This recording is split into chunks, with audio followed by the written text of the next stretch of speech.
Hi, this is Rylan Searley for Sports and Econ, and this is my fourth multimedia assignment for week 4. So during class, Rizzo spoke. This is for part B. Sorry.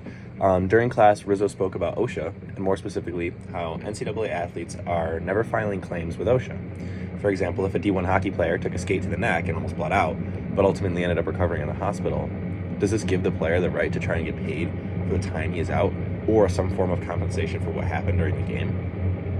I then raised my hand and spoke about how my dad was working as a skilled tradesman and a piece of equipment failed, causing his foot to fracture and almost being fully destroyed. This caused OSHA to come and examine the company he was working for, and he was compensated because the problem was deemed as faulty equipment.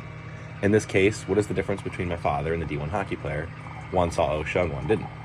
The difference is my father, when he comes to work each day, is not signing up for the potential risk of losing a foot or getting injured in general, especially if the problem is the equipment provided by the company.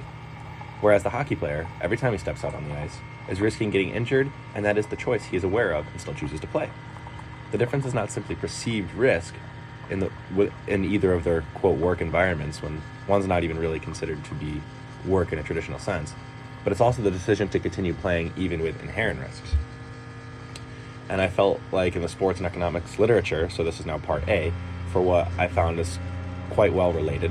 So I said, when turning to the sports and economics literature, it is found in Fighting as a Profit-Maximizing Strategy and the National Hockey League, with more evidence, by Dawn W. Rockabry. She had a paper before in 2012, so this is an extension. Then in more recent history of the NHL fighting, the fighting will yield a small negative effect on profit-maximizing strategies in the NHL. The paper even goes on to suggest that an increase in advocating against fighting in games will yield a small increase in the attendance. I think it's extremely crucial to realize that in this paper they do not consider the effect on television viewership and ultimately short-form content. This paper was, I believe, written a little before short-form content did get extremely popular. So I'm curious to know how including these metrics would affect the results of the paper. I feel that if you introduced short-form content and television viewership, you would have the exact opposite result found in this paper, with a small decrease in attendance if you advocate against fighting, is what my hypothesis would be.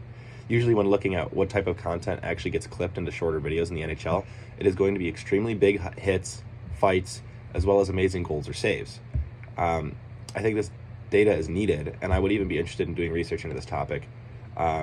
So I was wondering what you think of hockey fighting does to viewership. Like, if you go to a hockey game, are you going to see just the game be played, like the sport itself, or do you want to see some fights? Do you want to see some big hits, hopefully some good goals? Like, I think that's part of the game, and that's what a lot of fans come to see.